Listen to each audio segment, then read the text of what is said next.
everyone, Tara here from Anew Counseling Services.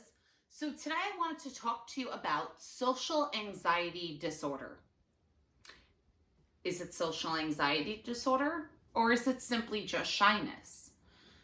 It's always a little confusing because shyness is a part of social anxiety disorder, right? But social anxiety disorder is not always a part of shyness. So how can we tell the difference? That is where I want to start. Someone with social anxiety disorder typically will get very worked up pertaining to social interactions, focusing on what people may think of them and how they could perceive them in a negative way. So they're expecting a lot of scrutiny from people. Typically, their nervousness about the situation is disproportionate with what the situation is. So, for example, a adolescent panicking and crying hysterically, throwing up before they have to go to school.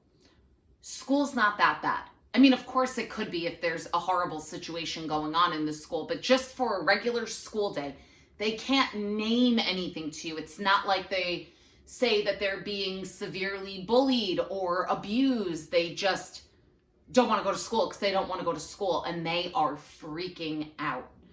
That's an example of being a little bit more than shy. They're always worried that people are going to say something about them, make fun of them, think things in their head about them. Therefore, they stay silent or they avoid it at all costs. One of the biggest questions I'll always ask parents when they bring in their son or daughter is, let me ask you something. When you guys go out to eat, will she order her food? And 9 out of 10, not even, probably 10 out of 10 times, maybe 9 out of 10, they will say, no, never. She always makes me. Again, does that mean any adolescent or teenager that does not order their own food has social anxiety disorder? No. But all of the clients and students that I have seen that do struggle with social anxiety disorder never order their own food. They don't like going into stores and asking a sales associate for help. They do not want to present in class. A lot of the times they don't want to go to school. They don't want to go to places where they think they possibly would have to talk and interact, especially if they're uncomfortable. The good thing about social anxiety disorder is it is highly treatable. Cognitive behavioral therapy is a form of therapy that I typically use for social anxiety disorder. Basically, it is having the person challenge their own irrational thoughts. So, I don't want to go to school. Why don't you want to go to school? Because someone's going to make fun of me. Okay, what evidence do you have that someone's going to make fun of you? None. So then why are you scared to go to school? That's challenging a thought, okay? Exposing them, not at first. You have to build them up to that, but exposing them to social situations. So I remember one time, and this was a client that, we were working together for a while and they were really making progress. And I said to them, I want you to call Home Depot. And this was during Christmas season. And I said, I want you to call Home Depot. And I want you to ask Home Depot if they carry Christmas lights. And when they say yes, because we all know they have Christmas lights, then I want you to ask if they have LED Christmas lights. And they did that. And they came into session and they were so excited. And we both started laughing because we were both so excited about my client calling Home Depot to ask about Christmas lights. But it was such a good experience because they realized they could do it. It's not that scary. So that's exposing them to the situation that brings on their anxiety. Another part of social anxiety that I commonly see is self-esteem, and specifically having lower self-esteem. You know, we are always going to face people in life that unfortunately have something negative to say about us or to us, or may just be mean and make fun of us. And the person that is very confident may be bothered, right? I know for me, I don't like if someone makes fun of me or doesn't like me. So it will bother me, but is it making or breaking my day? No, not really. Is it going to stop me from doing this video in fear that one of you that's watching this right now may say, oh my God, she's not even intelligent? No, not at all. I will still make my videos. I will still talk to people I don't know. I will still present in front of hundreds of people if I have to. I will present in classrooms to my students because I'm confident. At the end of the day, I'm not going to allow someone else's opinion to break me down. But that's me in my 30s.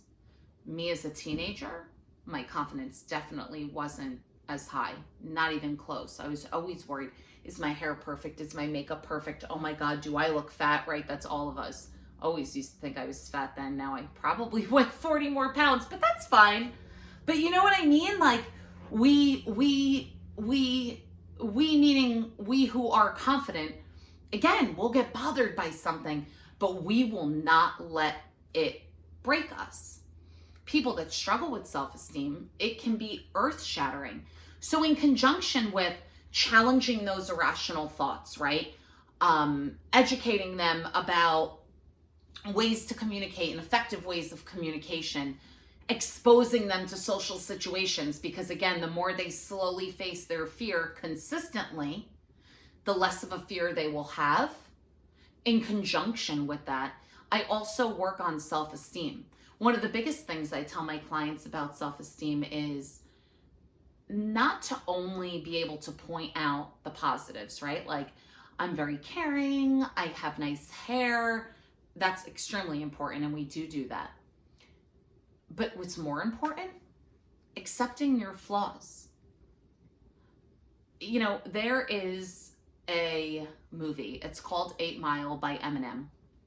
And the video that I'm going to refer to is not the most appropriate because there is a lot of cursing in it, but it's the moral behind it. So in that movie, there are these rap battles, right? And in these rap battles, you basically make fun of each other, and then someone wins the rap battle and they go to the next stage. So one of the last ones, Eminem had to go first, and it's always harder to go first, right? Because now you have nothing to go on based off of what that last rapper just did. And basically what he did is he called himself out on everything. All of his flaws, he listed 1, 2, 3, 4, and was like, yeah, you know what? I know this about myself. I know this bad thing about myself. I know that bad thing about myself. And guess what? I'm still here. So now what do you have to say about me? And the other rapper came up and, you know, the beat dropped, and after the beat dropped, it was silence because he had nothing to say. Because Eminem already called himself out on his own stuff. Because it is what it is, right? We all have flaws and we all have strengths. So we work on that a lot too. Social anxiety is really crippling. I mean, I have had clients that are in college that they got to class 2 minutes late, and instead of walking in and dealing with, like, you know, everyone will look at you, maybe someone is annoyed that you're disturbing the class, maybe someone thinks like you're irresponsible, and all of these thoughts go through their head, and then instead of missing 2 minutes of class and going in, they've chosen to miss the whole class.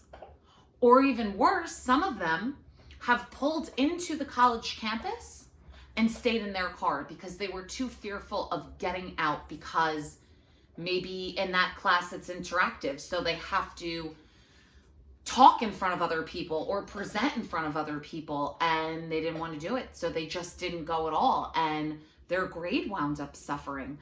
I have had students that could not get out of the house to go to high school, and they were crying and screaming and panicking, and they were running to the bathroom and getting sick and throwing up, and it's debilitating, and it really does happen.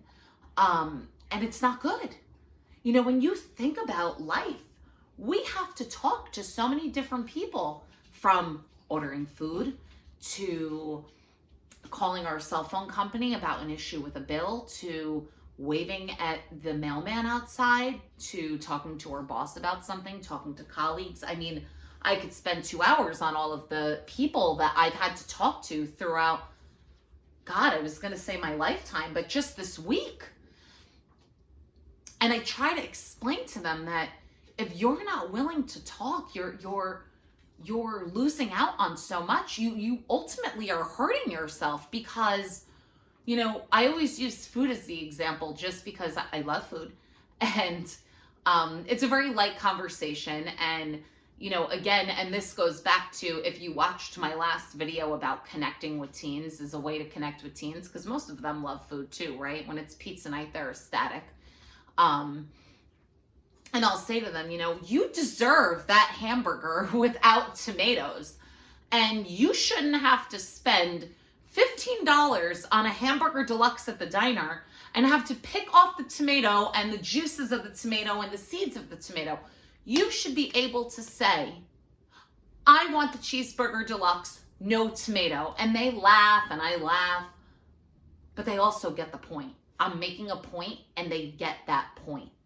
That even coming down to something as simple as asking, hi, can I have a cheeseburger deluxe, no tomatoes, please? They don't want to do, because they're scared to do it. And you know what? That is a negative impact, because if you're spending money and ordering food, you should be getting the food that you want. And you shouldn't not get the food that you want because you're too nervous to ask for the food that you want. And then again, it becomes more severe, like failing a college class or failing a high school class because you are refusing to present, or you're just refusing to go to class or even to school in general. So there is hope for social anxiety disorder. I hope that I was able to explain it thoroughly enough to you so you could see the difference between someone that does have social anxiety disorder versus someone that may just be a little bit shy. And again, finding hope in the fact that it is very treatable and curable with counseling. You know, when we're talking about counseling, and this is kind of a little side note, prevention is always key, and catching things early is always key. The longer something goes on for, the harder it is to undo. Think of it, you know, almost like a bad habit that you may have. It's easier to kick that bad habit if you've only been doing it for 6 months versus 6 years, right? Because you've done it for longer. So now you're even more used to doing it. So it's the same exact thing, you know. And if, let's say, even after this video, you're like, I'm still not sure. You know, I can't make an official diagnosis just by talking to a parent or you over the phone for 15 minutes, but I can get an idea of what is going on a little bit. And especially if you come into counseling, we could talk about it and go through a full-blown intake, and we can kind of address what's going on and see what's going on and see, is this social anxiety? Are you maybe adjusting a little bit and there's some anxiety? Is it just shyness? You know, it's better to get it checked out and investigated and explored and know definitively what is going on than just saying, I'm not really sure. Let me just throw it to the side, kind of see how it goes, and then it gets worse and worse and worse. So just something for you to think about. I hope this video was helpful. If you have any comments, any questions, if you would like to talk, you are more than welcome to reach out to me. You can get all of my contact information by visiting my website that's listed underneath this video, but it is www.anewcounselingservices.com. Thanks for watching, guys. Hope you enjoyed.